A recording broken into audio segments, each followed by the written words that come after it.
Hello, everyone, and welcome to another episode of the Wired for Success podcast. We are now coming to an end with our topic on building bridges versus building barriers. So, today, what we want to do is really focus on, as a parent, what can you do to help the process of building bridges? We've got quite a list that we're gonna go through with Steve and myself. But just before we begin, this is my colleague Steve Costello and myself, Patience Modevi, and we are the duo who works on the Wired for Success podcast. What we also do is that we support parents to build better relationships with their children through coaching, through different tools and practices that you can learn as you come in contact with us. Coming back to today's topic. So, building bridges, we've now come to the conclusion that this is what parents should do. But it's not easy, there's a lot of things parents should do, but it's not easy. The list is too long. And sometimes things get a little bit forgotten, because of life, because of things that happen during the day. So this is your reminder to create this safe space for you and your teenagers. Steve, you want to start us with some maybe things that parents can start doing? Yeah, absolutely, Patience. Hello, everybody. Good to see you again. Well, there are a ton of things that we can do, and a lot of them don't need extra time in the day. One of the things that certainly my clients talk about is not enough time in the day, too much stress in the day, too much this, too much that. And when they get that mindset fixed up there, it often means that small things go missing, small things that they could have adapted or used to help build some more bridges with their teams. So a good example is, and somebody talked about this very recently, they were on a car journey in a busy city and they had to collect another child. So they had a teen in the car. They had to collect another child from somewhere else in the city, but the traffic was chaotic. Things going on in the roads that I don't know what they were exactly. It doesn't matter. So what this parent did was she became stressed. I'm going to be late. Oh my goodness, is there a way we can find around all of this, etc., etc.? So all those thoughts come charging through. And that just added to the stress. It didn't help. There was not much conversation going on in the car about things that mattered between parents and teen because the whole conversation was fixed in the situation. That wasn't helpful. So mindfully speaking, what we could say is, okay, we're stuck in traffic. We may be late. There's nothing I can do about it. We've got a phone. We can text. We can let them know we're going to be late. We're stuck. So let's have a conversation. Let's have one now. There's no point in fixating on the red traffic lights because it's going to stay red until it turns green, if you're with me. Yeah. So focusing on small moments, because those small moments really do matter. That small moment stuck in a traffic jam in the car could have been used so sensibly and valuably, but it wasn't because too much time was spent stressing about it and worrying about it. So small moments, and there's a ton of other small moments if you think about it. The small moments crop up all the time in our life. But sometimes we're charging toward whatever goal we're trying to achieve, and all the little moments get left and lost. And you can't get them back. So let's try and focus intentionally. Where have we got a moment? Oh, we've got a moment here. Let's have a chat. You don't need to talk about something massively deep and meaningful, but building that connection builds bridges. So that's something worth talking about. And whilst we're on about stress, so stress in that traffic jam, it was a difficult time. It was explained to me really well, and I could kind of feel the stress coming out of the story. Sometimes we share stress with our children, our teens. We're feeling stressed about whatever it might be, and we share. Sometimes we overshare. Certainly, I have client examples where clients have overshared with their children about what it is that's going on in their world. And that doesn't help. Yes, it gives the team some information, but it doesn't model healthy emotional expression. So if we're sharing about why we feel stressed, we need to think about the word appropriate. Is it appropriate that I share all the detail about this? So perhaps the simple way is, I'm feeling really stressed right now because there's a lot of stuff going on at work. And leave it at that. Yeah. So you've been honest, but you've not overshared. So we need to think carefully about oversharing. We could give a lot of other examples, but if we do that, we're going to be here too long. So that's another one. So being honest about your stress, but not oversharing about the stress. Because what we want is for our team to be able to healthily express themselves, healthily express their emotions. So if we're unhealthy about the way we do it, it's going to get passed on. So Patience, what about you? What do you have? Yeah, I feel like basically there's many things that can be done. But here giving you really specific tips will be, for example, to acknowledge the feeling that you hear when your teenager is saying something. So often you will discern what is happening with your teen, whether they're scared, whether they're angry, whatever feeling they're having. And sometimes naming that feeling and saying, well, I've got a feeling like you were scared in this situation, or I have a feeling this really upset you a lot. It can create not only um, again this kind of like role model of emotional expression that Steve was talking about, but it can also create an idea of well, I'm being seen. I'm being seen. My feelings matter. My mom sees what I'm going through. She might not understand everything, or my dad, or I said my mom, but it could be the dad. um, and and this in return, what it creates is exactly what we were talking about last week in last episode, which was trust between each other and this kind of safe space. So I think Steve, okay, we will mention that, but what I mean by safe space here is not the physical space. It's this moral space where I'm like, oh, I can go to this person and explain what's happening and I'll feel heard. So that was one that I was thinking of. And another one that I think is really important for every parent is to own your mistakes. So we spoke a lot about barriers and things that we should maybe avoid saying. We're not going to go back into that. But if you did say something that you shouldn't have, it's also saying, well, I'm sorry. I'm sorry for what I did.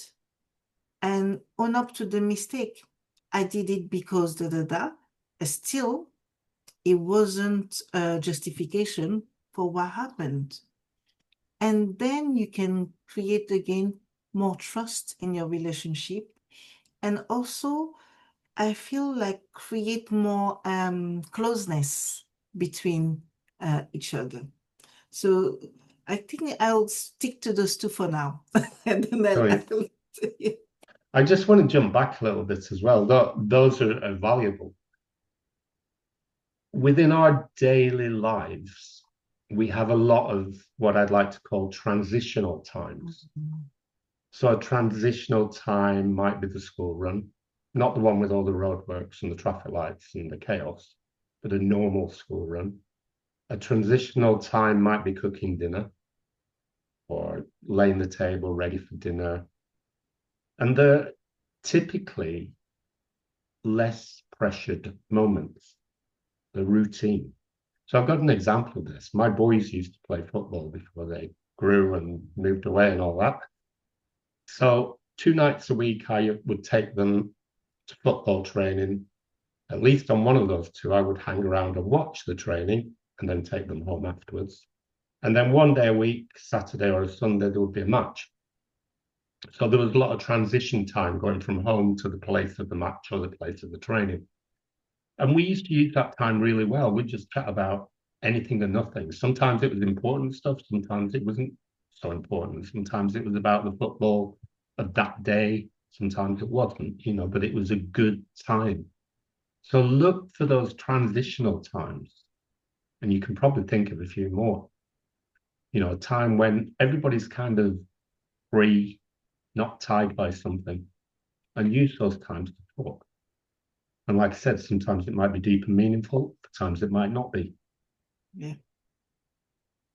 And remember as well, certainly talking about barriers and bridges, but we've talked about this in other topics as well. We don't need to get everything right as parents. If you want to have an argument about the fact that there is no such thing as perfection, as a psychologist, I can argue that with you till the cows come home, as the saying goes. There is no such thing as perfection. Yeah. We can be excellent or we can strive for excellence, but we can't get perfection. It just isn't something that's possible, really. So we don't need to get it all right. It's not about saying the perfect thing or things. It's about showing up. It's about listening. It's about hearing what's going on in their world and asking appropriate questions occasionally. It's not about making judgments and pointing fingers. So we need to think about that. Let go of perfection and don't worry about it. We don't get it all right. It would be a weird old world if we did, but we don't. And think about your questions.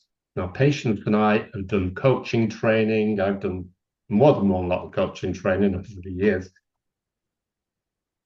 So what we're good at is asking questions. So we can ask questions of parents. So any parent who's struggling with any of this stuff we're talking about, get in touch, leave us a message, do whatever you need to do to get in touch with us. And we will ask you some questions.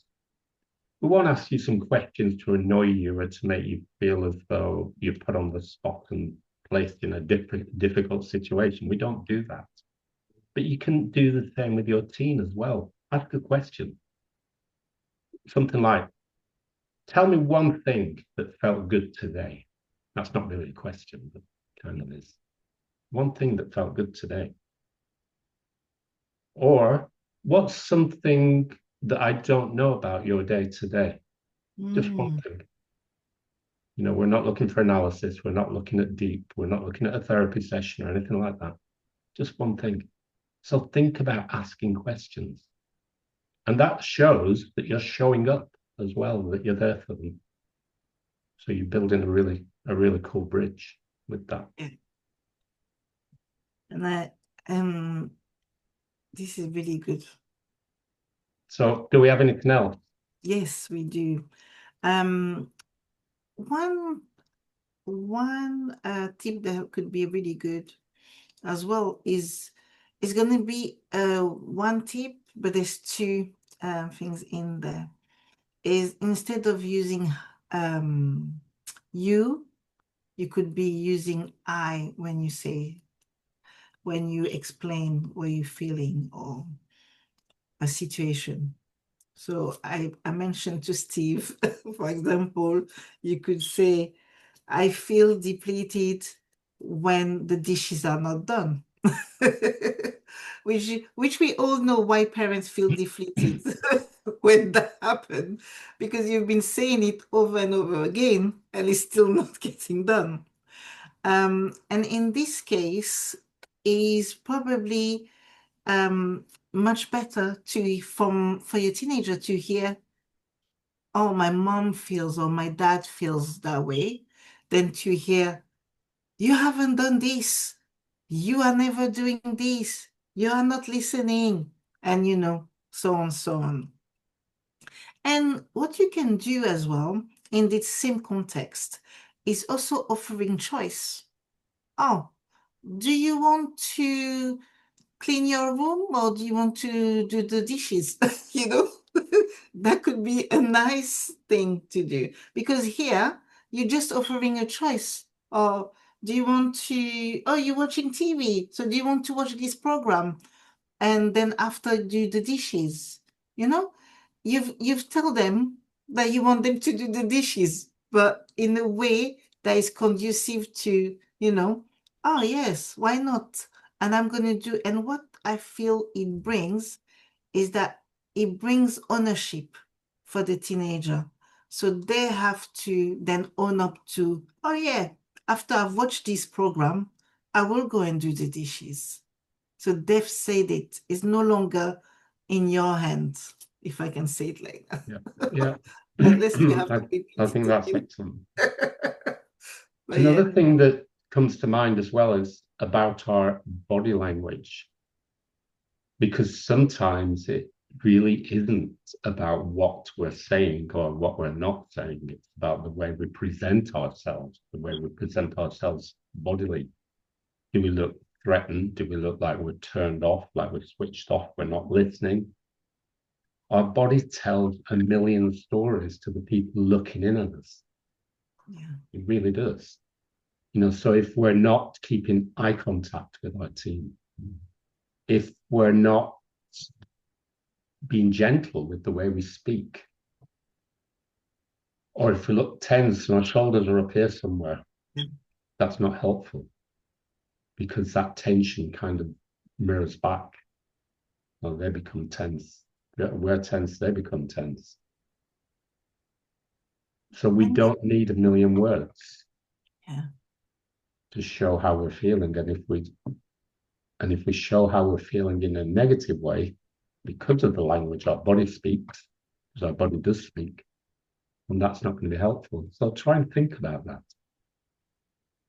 How do you normally present? Are you good at holding eye contact? It's amazing how many people are not.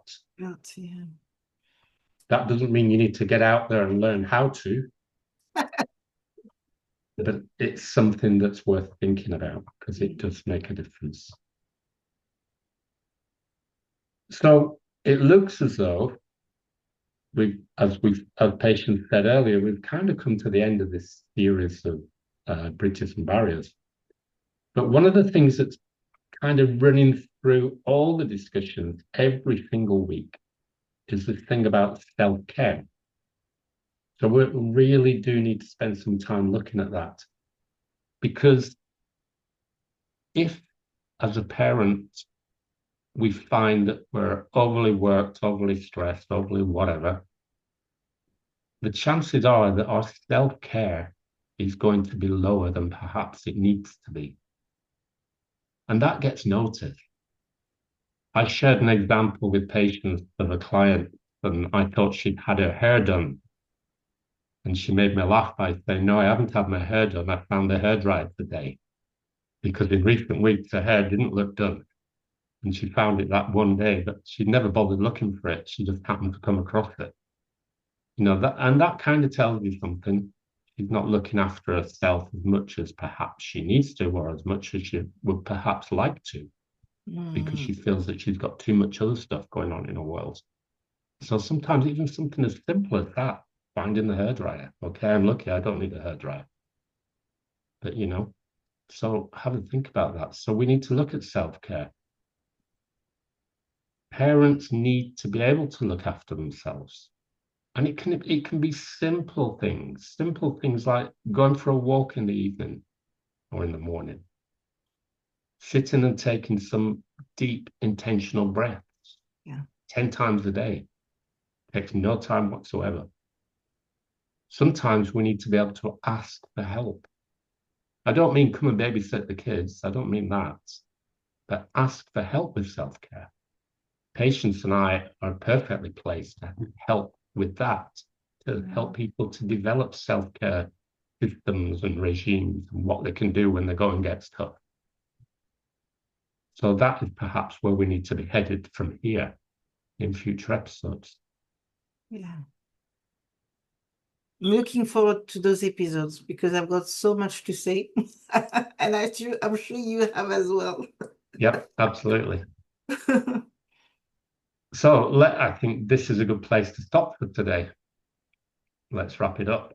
I'm running away for a couple of weeks. Not entirely on holiday. I wish it was in a way. Next week is a week off to do some work, but not work. And the week after that, I've got to take my son to Paris, which sounds really romantic and like, wow, I get to go to Paris to drop him and his boxes off because he's moving house, and then get on a train and come all the way back again, which is a minimum of 7 hours drive each direction, you know. So yeah, so that's not perhaps the best of self-care. Hopefully, you schedule time for self-care after. Absolutely. Okay. All right.